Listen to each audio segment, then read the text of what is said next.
when in one of your television programs, say, oh, put a word to our governor about the killings. He gave excuse why he has not been able to visit Southern Kaduna as COVID. And we are surprised. A man who cannot go to Southern Kaduna because of COVID have gone to other political rally because in political rally there is no COVID. We find such statement on a national television by a governor as quite embarrassing and quite disappointing. Our governor do not even talk about how to remedy the situation, how to bring the killing to a stop, where he said that the Southern Kaduna elites are singing that tune because they want brown envelope. And we start asking questions that they are lazy, they are jobless. I know that Southern Kaduna have produced great men and women in Nigeria. Can anybody tell us that Luka Yusuf, who was a one-time chief of army staff, was a lazy man? Can anybody tell us that people like Agwe were lazy people? Can anybody tell us people like Andrew Yusuf, Yakubu, who became the GMD NMPC, was also a lazy man? Can people call Bishop Kuka, who is also from Southern Kaduna, a lazy man?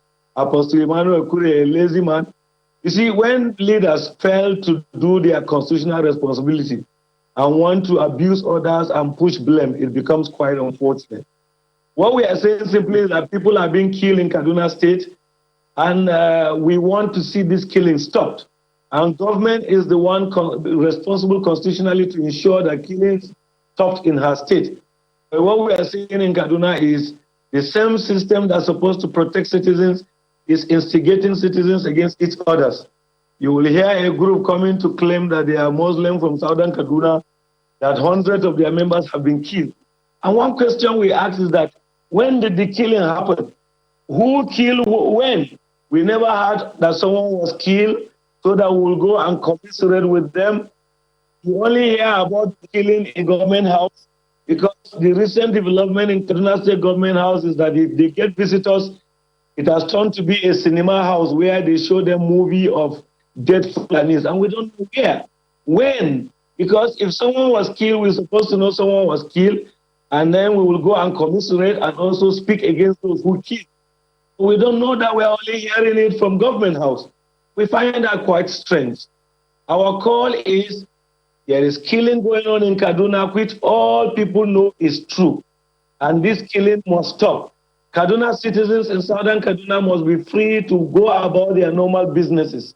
You cannot impose curfew on a people and they are being killed.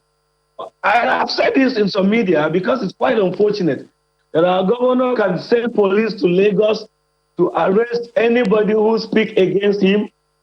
Our governor can send police to other places to arrest people who are in disagreement.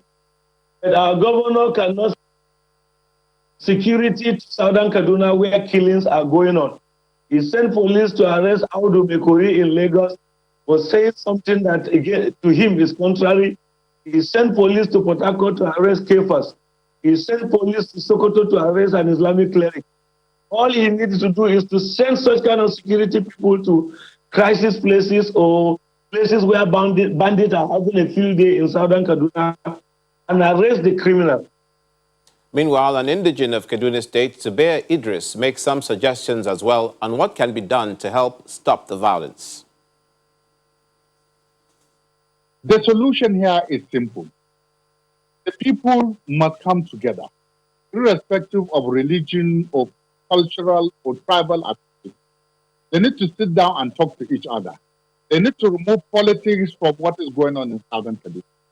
As long as, they sit down and do reconciliation between all these parties, they have been living for a long time.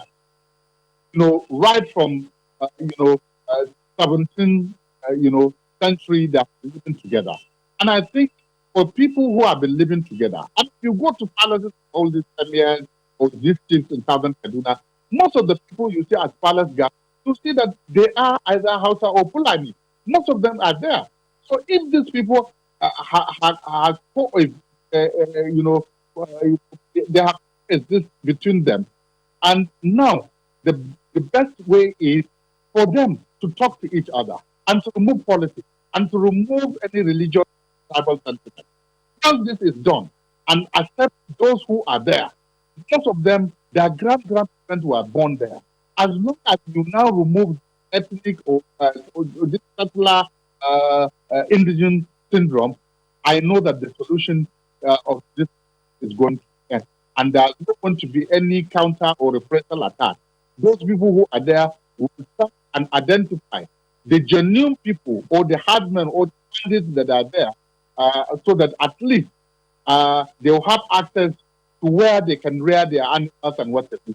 And I think we won't have any other farmers and Fulanis or between the tribes or in that so that at least we'll have peace in that.